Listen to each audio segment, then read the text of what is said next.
नमस्कार, आप देख रहे हैं आंचलिक खबरें। मैं नेहा द्विवेदी आपके साथ। अब भारत का बीमा सेक्टर पूरी तरह विदेशियों के हवाले।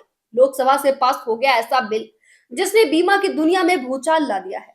अब विदेशी कंपनियां भारत बीमा कंपनियों की 100% मालिक बन सकेंगी।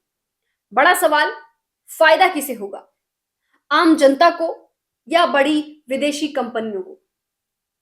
चलिए आज इस पे चर्चा करते हैं। लोकसभा ने मंगलवार को इंश्योरेंस लॉ अमेंडमेंट बिल 2025 को मंजूरी दे दी है। इस बिल के पास होते ही भारत के बीमा सेक्टर में 100% विदेशी निवेश का रास्ता साफ हो गया है। अब तक बीमा कंपनियों में विदेशी हिस्सेदारी की एक सीमा थी, लेकिन इस नए कानून के तहत वह सीमा हटा दी गई है। सरकार का कहना है कि इससे देश में ज्यादा पैसा आएगा, बीमा कंपनियां मजबूत होंगी और गांव-गांव तक बीमा पहुंचेगा। इस बिल को पिछले हफ्ते प्रधानमंत्री नरेंद्र मोदी की अध्यक्षता में हुई कैबिनेट बैठक में मंजूरी मिली थी। वित्त मंत्री निर्मला सीतारमण ने इस साल के बजट में पहली बार 100% विदेशी निवेश का ऐलान किया था। फिलहाल भारत के बीमा सेक्टर में करीब 82,000 करोड़ रुपए का विदेशी निवेश आ चुका है। सरकार को उम्मीद है कि नया कानून आने के बाद इसमें और तेजी आएगी। अब सवाल उठता है, क्या विदेशी कंपनियों के आने से बीमा सस्ता होगा या मुनाफा विदेश जाएगा?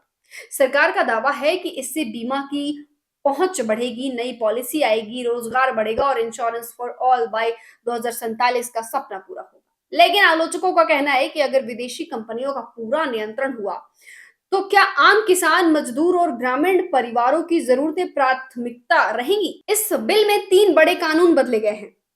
इंश्योरेंस एक्ट 1938, एलआईसी एक्ट 1956 और आईआरडी एक्ट 1999। एलआईसी के बोर्ड को अब ज्यादा अधिकार मिलेंगे। ब्रांच खोलने से लेकर स्टाफ की भर्ती तक फैसले तेजी से होंगे। सरकार कहती है कि इससे बीमा धारकों की सुरक्षा बढ़ेगी और कंपनियों पर निगरानी मजबूती होगी। कुल मिलाकर सरकार इसे सुधार बता रही है और विपक्ष इसे जोखिम। अब देखना यह होगा कि क्या ये कानून वाकई आम जनता के लिए सुरक्षा कवच बनेगा या फिर बीमा सेक्टर विदेशी मुनाफे का जरिया बन जाएगा। आप क्या सोचते हैं? क्या 100% विदेशी निवेश सही फैसला है या नहीं? नीचे कमेंट करके जरूर बताइएगा।